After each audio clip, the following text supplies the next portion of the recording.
کہ ایک دن حضور گھر میں تشریف فرما تھے اور نیم داراز تھے، لیٹے ہوئے تھے، اور آپ کی مبارک پنڈلی سے کپڑا ہٹا ہوا تھا۔ مرد کا پردہ گھٹنوں سے لے کر کے ناف تک ہے۔ فاستاذن ابو بکر فاذن لہ، تو حضرت ابو بکر رضی اللہ تعالیٰ عنہ آئے، حضور نے کہا آ جائیے۔ وہو تلک الحال، اور آقا کریم اسی حالت میں بیٹھے ہوئے تھے۔ فتحدث، وہ بیٹھے اور حضور سے ہم کلام ہوئے۔ ثم استاذن عمر، پھر حضرت عمر آئے، انہوں نے اذن طلب کیا تو حضور نے کہا آ جائیے، اور حضور اسی حالت میں تشریف فرما رہے۔ فتحدث، وہ بھی بیٹھے اور گفتگو چلتی رہی۔ ثم استاذن عثمان، پھر حضرت عثمان کی آواز آئی، حضور میں اندر آ سکتا ہوں؟ فجلس رسول اللہ صلی اللہ علیہ وسلم، حضور سیدھے ہو کے بیٹھ گئے۔ وسوى ثيابه، اور جلدی جلدی اپنی پنڈلی کے اوپر کپڑا ڈال دیا۔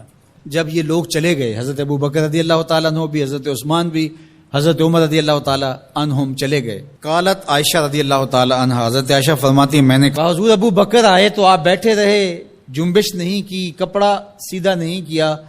حضرت عمر آئے تو آپ اسی حالت میں رہے اور باتیں چلتی رہیں، لیکن جب عثمان آئے تو پھر آپ ایک دم اپنا کپڑا سیدھا کرنے لگے اور اٹھ کے بیٹھ گئے۔ تو سنو میرے حضور نے کیا جواب دیا۔ کہا میں اس سے حیا نہ کروں جس سے اللہ کے فرشتے بھی حیا کرتے ہیں۔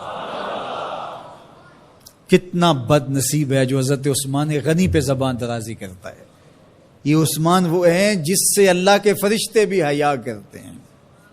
اللہ اکبر، یہ عظمت حضرت عثمان غنی رضی اللہ تعالیٰ عنہ۔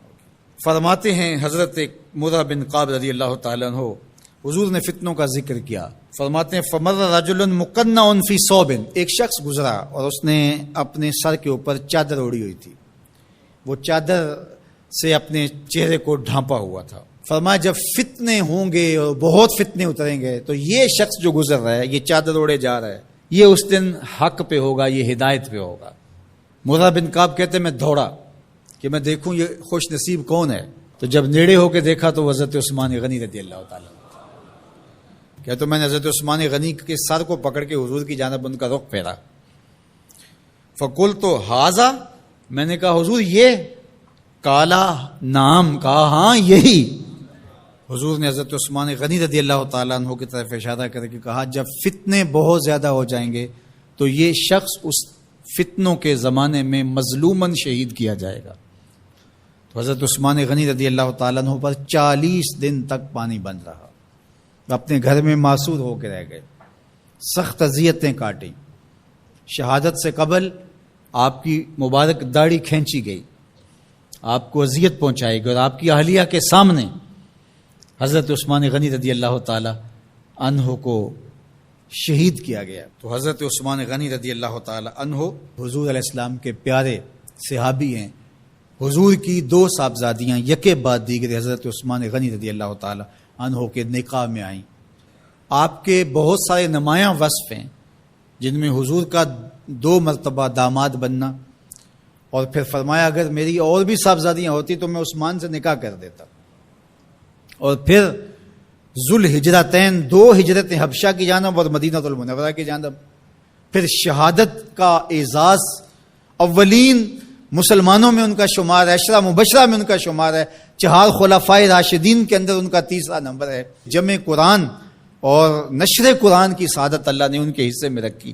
آپ کے اوصاف میں سے 2 وصف بہت نمایاں ہیں، ایک تو آپ کا سخی ہونا، دوسرا آپ کا وصف نمایاں حیا تھا۔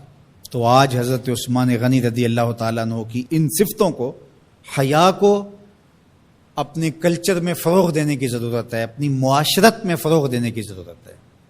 ایک مرد ہو کے اتنا حیا دار، تو پھر عورت ہو کر حیا کی چادر پھاڑ دے اور وہ اس کو آزادی کا نام دے، تو اس سے وہ نسوانیت کا نور رخصت ہو گیا۔ اقبال نے کہا تھا جس علم کی تاثیر سے زن ہوتی ہے نازن، کہتے ہیں اسی علم کو ارباب نظر موت۔